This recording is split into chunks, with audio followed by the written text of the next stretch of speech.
Hi, welcome to the Daiku podcast and the Daiku game pitch.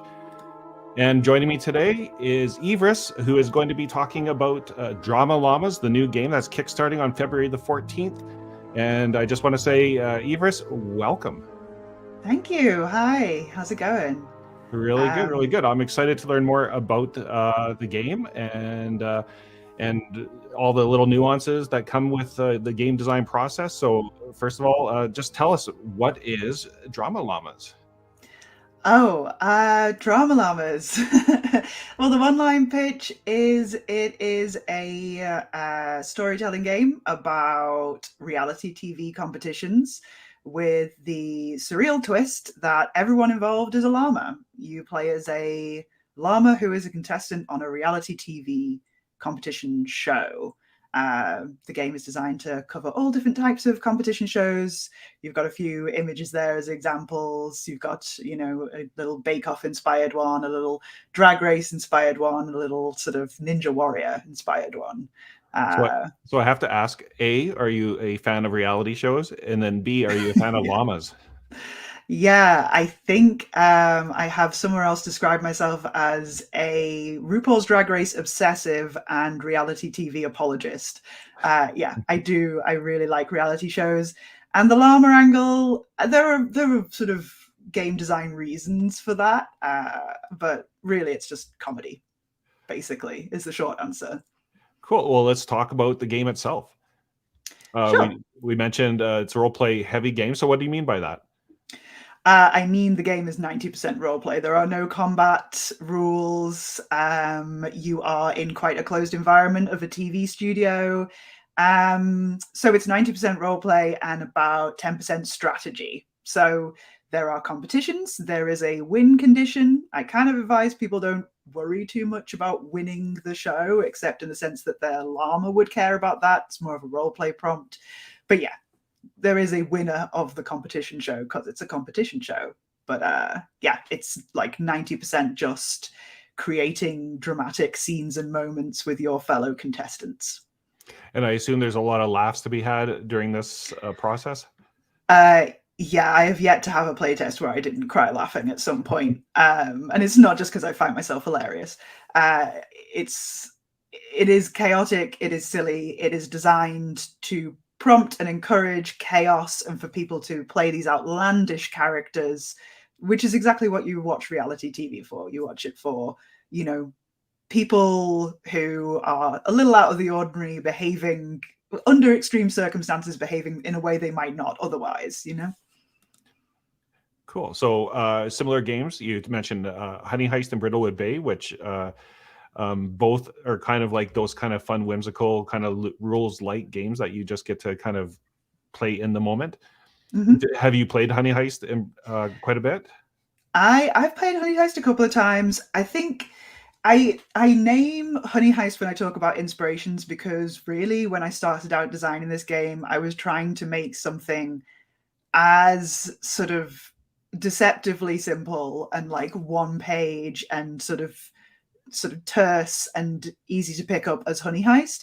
But I am not as good at being sort of short and to the point as Grant Howitt, apparently. So I ended up with 40 pages instead of one page. But it is where it started, and it is where I got the name Drama Llamas, and it was a jumping off point for me. And then I just had too many ideas. And then I got into Brindlewood Bay and played that a bit and really enjoyed the way it just was very it just acknowledged the TV format, it acknowledged the TV roots and the inspiration, even to the point of having commercial breaks and things. And Drama Llamas is similar in that you are playing a character who knows they're on a TV set, and there are, the GM can play the producer and the camera guy and the people around. So yeah, it's a TV show that you are filming, quote unquote. And then it's a D6 based system with moves and such. So it's similar to the more whimsical side of Powered by the Apocalypse, but it's not technically a Powered by the Apocalypse game. It's a couple of steps removed from that. And yeah, obviously other inspirations, shows like RuPaul's Drag Race, Great British Bake Off, Blown Away, which is a glass blowing one that I've watched that got surprisingly emotional, and Glow Up, which is a makeup artistry competition, which I really enjoyed. But obviously there's 100 other examples of these reality TV competitions that you could replicate with this system. Yeah, should I keep going? Yeah, no, sure. And then I guess, I mean, how on earth, like, do you have like a big world building backstory of how llamas became the dominant species? Like, was there an apocalypse, or is it just the way it is? There's not a huge world building backstory. It's like a what if. It's a what if humans didn't evolve and instead llamas became the dominant species. So there are all the other animals that we have, just not humans, and llamas have an advanced culture that surprisingly has turned out very much like our own, including having reality television and television in general. There's some notes in the game about how to apply this. There's an FAQ because people tend to have a lot of questions like, wait, can they do things with their hooves? And it's like, yes, they can do everything most humans can do with their hands. Llamas are doing it with their hooves. Don't worry about how, they just are. And it's very cartoonish in a way. There's also a very not strictly applied rule, but a fun rule about, if you can make its name a llama pun, then you can bring things from our world into the Llamaverse.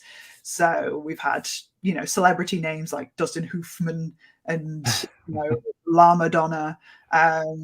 Yeah, finding llama puns to bring things into the game and Cool. say. And I do actually love the term llamaverse. Like, yes, thank you. when you actually came up with that, did you go, okay, I got this? It's like the ideas keep coming, although llama puns surprisingly hard, but the more tenuous the better as far as I'm concerned. Cool. And then we have the character types here that people can choose from. Is it like random, or do they actually get to choose? They get to choose, and it's okay for more than one person to play the same archetype. They are kind of more role play prompts. The way they work is that you get a name, a brief description of the kind of character we're talking about here, and then when it comes to the moves you can make, there are a couple of moves for each archetype that you get a special bonus for using. So you get rewarded for playing to type, but it's not overly restricting. And the whole game is designed to not be too restricting and to just give you ideas for how you're going to play in this story and be this outlandish character. We've got the archetypes are pretty self-explanatory, but do you have a favorite? Oh, I think I have a real affection for the Puppet Master because I like the sort of the self-conscious aspect of, they're not a genius, they're not a master manipulator, but you're playing this person who's like, I've got this game figured out, I can move all these pieces around, all these other people, they don't realize that I'm controlling them. But I like the idea of playing that character, but as somebody who's like just actually a bit of a fool. The idea with all of the characters is that you're playing somebody quite flawed, usually, who is going to act up and be dramatic. So I do enjoy the Puppet Master because it's got those like ironic layers to them. Do you find the people that play tend to choose personalities or archetypes that are similar to their own personality, or do they stretch themselves and try different things?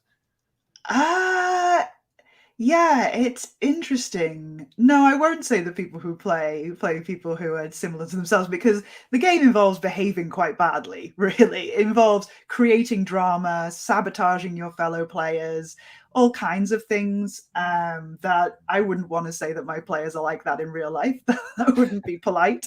But people, I think the fun comes from maybe finding some not very appealing instincts in yourself and playing up to them a bit. So yeah, the idea is that all of these characters have a clear flaw in the center of their being, and they can have other great personality traits as well, but yeah, it's play to the flaws essentially. Cool. And then here you kind of demonstrate the mechanics behind it. Yeah, so you basically have this drama scale from 0 to 13. You are always at some point along the scale, you start off at 0. And as you play and as you make moves and as you interact with your fellow contestants, you will roll to see if you add drama to this score. And as you move through the different sort of statuses along this scale, you start off as humdrum, then you go up through relatable, there's a very small window to be a breakout star, and then you tip over into toxic, and then finally you get the villain edit. And when it comes to rolling for challenges later on, this has an impact. But yeah, there's loads of different moves you can make. The sort of bread and butter basics of the game is you can make drama or karma moves. Drama moves are designed to increase your drama. Karma moves are designed to decrease your drama. But then there's all kinds of other things that you can do to try and increase your chances of winning when it comes to the competition. Yeah. And there's no like knockouts or anything like that. Like players, once they're in the game, they still stay till the end, so to speak. I have never played it with eliminations. I know that's a mainstay of reality television, but yeah, I feel like for the best experience for the players, the most I would do is kind of, if you were like the lowest scorer in the previous game, maybe give like a roleplay prompt of a forfeit, like you've got to wear mittens on your hooves or wear a silly hat for the whole next episode or something. But no, I guess theoretically you could play it with like lowest scorer gets eliminated and have discussed the idea of doing that as a stream with like audience voting and stuff. But no, haven't yet tried it with that. But yeah. That's an interesting concept to do the live stream of it. And I am actually doing a live stream of it. We're not going to eliminate the players, but we are going to do the forfeit idea. We've got a live stream running over on Girls Run These Worlds Thursdays from next Thursday onwards. So from the 16th for 4 weeks, we're doing that. Okay, and this would probably be a good time to mention that the links to your game are in the show notes or the video description. So make sure you check it out, everybody that's watching at home, and support indie game developers. And so we have the challenges. Can you talk about some of the challenges that you would pose? Yeah, so let's see. It depends on the type of competition you're running. So the every session of the game is structured like an episode of a reality TV show. So you have confessionals at the beginning where you talk about what happened last time, or you talk about, your fellow contestants.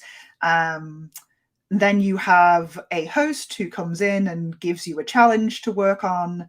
And that'll be a roleplay prompt. And then you have the preparation phase where, in theory, your llama is working on their challenge task.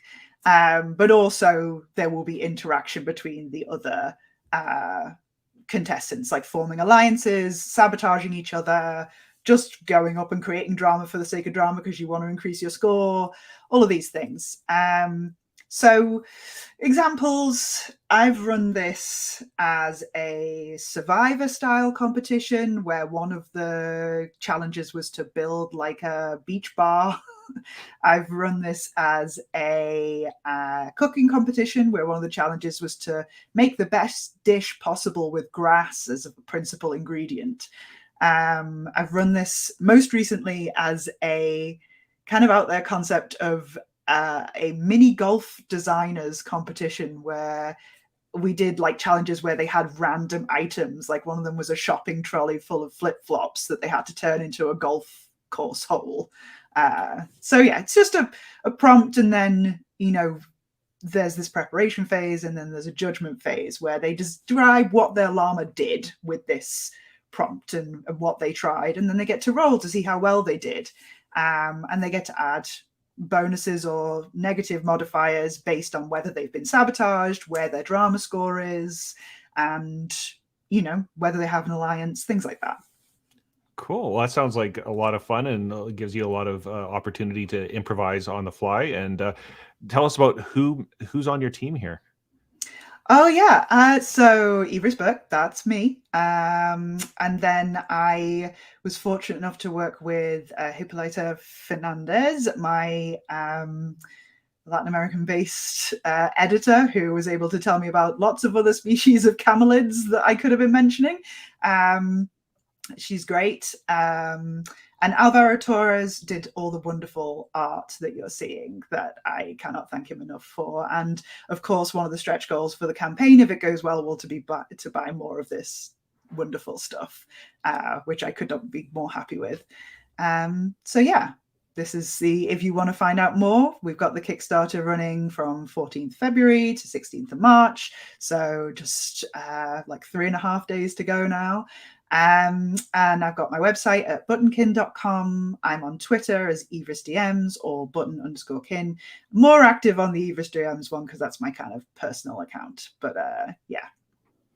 Cool. Well, I think it looks like a fabulous game. I'm looking forward to playing it. And I know, as I said, February 14th, it's on Kickstarter. So everybody follow it and make sure that you're out there supporting the indie game designers that we have reaching out and sharing their creatives. So Ivris, I just want to say, thank you very much for joining us today on Game Pitch. And I wish you the best of luck as we see your game come to life. Well, thank you so much for having me. It's been great.